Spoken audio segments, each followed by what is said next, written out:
Hello everyone, welcome to my channel maths talent unlock. Friends, हम लोग last video में question number 65 तक किया था। अब आज हम लोग उसके आगे क्वेश्चंस को करते हैं। So now let's do question number 66। एक असंभव घटना की प्रायिकता क्या होगी?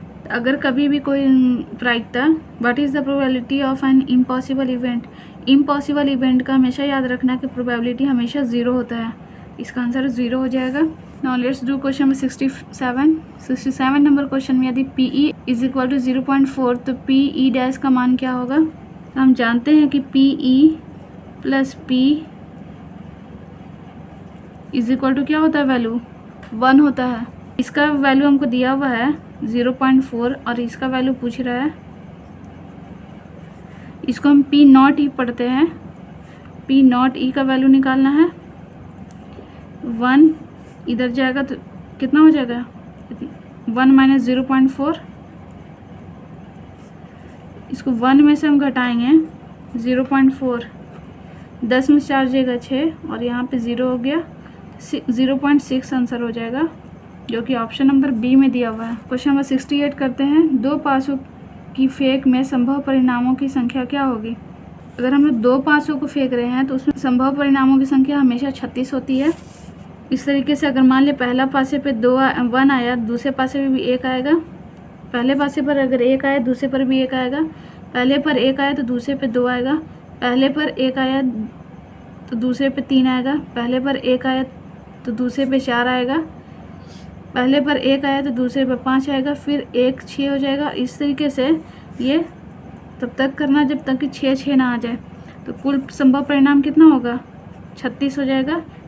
आगे हम इस तरीके से कर सकते हैं कि पहले पे 2 तो दूसरे पे 1, फिर 2 2, फिर 2 3, फिर 2 4, फिर 2 5, फिर 2 6। आगे हम करेंगे 3 1, 3 2, 3 3, 3 4, 3 5, 3 6।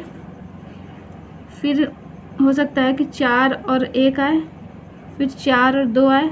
पहले पासे पर 4, दूसरे पर 3, फिर 4 4, 4 5, 4 6। उसी तरह फिर हम आगे करेंगे तो 5 1, 5 2, 5 3, 5 4, 5 5, 5 6। फिर हम आगे करेंगे तो 6 1, 6 2, 6 3, 6 4, 6 5 और फिर लास्ट में 6 6। अगर हम इसको काउंट करेंगे तो एक लाइन में 6 है। इस तरीके से सारे लाइन को काउंट करेंगे तो कितना आएगा? कुल 36 आ जाएगा। तो आंसर इसका क्या होगा? 36, जो कि ऑप्शन नंबर सी में दिया हुआ है। आगे 69 नंबर क्वेश्चन। निम्नलिखित में कौन सी संख्या किसी घटना की प्रायिकता नहीं हो सकती है? तो किसी भी घटना की जो प्रायिकता होती है उसका मान हम समझ लें कि कहाँ से कहाँ तक होता है। उसका मान 0 के बराबर हो सकता है या 0 से बड़ा होना चाहिए, और वो 1 के बराबर हो सकता है लेकिन 1 से छोटा होना चाहिए।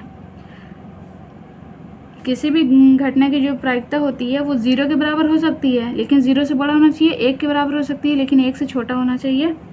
तो देखते हैं ऑप्शन नंबर ए में क्या है। ऑप्शन नंबर ए में 0.6 है। ये 0 से बड़ा है, तो 0 से बड़ा बोल रहा है कि हो सकता है, तो यहाँ पे हो जाएगा। ये आगे है कि 1.5, मतलब ये 1 से बड़ा हो गया, और यहाँ पे कह रहा है कि ये 1 से छोटा होना चाहिए, तो ऑप्शन नंबर बी हमारा आंसर हो जाएगा। अब आगे क्या है? 75%। ऑप्शन सी में 75%। परसेंट को अगर हम बदलेंगे तो नीचे क्या हो जाएगा? 100, और ये कितना आ जाएगा? 0.75। नीचे 2 0 है तो 2 डिजिट के आगे डेसिमल बिठाएंगे तो कितना आ गया? 0.75। ये क्या है? 0 से बड़ा है लेकिन 1 से छोटा है, तो ये हो सकता है। और यहाँ पे क्या है? 2/5। 2/5 का मतलब कि 5 से हम डिवाइड करेंगे 2 में तो कितना आ जाएगा? 0.4 आया। 0.4 का मतलब है कि ये 0 से बड़ा है लेकिन 1 से छोटा है, तो ये भी हमारा हो सकता है। तो ये भी हो सकता है, ये भी हो सकता है, ये भी हो सकता है। कौन सा ऑप्शन नहीं होगा? ऑप्शन नंबर बी नहीं होगा, वही आंसर हो जाएगा। Now let's do question number 70। Question number 70 है कि एक पासे की एक फेंक में विषम संख्या नहीं आने की प्रायिकता क्या होगी?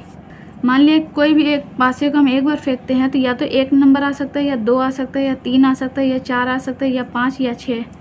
इसके अलावा कुछ भी नहीं आ सकता है। तो यहाँ पे बोल रहा है कि विषम संख्या नहीं आने की प्रायिकता, विषम संख्या नहीं कौन है, ये विषम संख्या नहीं है, ये भी विषम संख्या नहीं है, ये भी विषम संख्या नहीं है। तो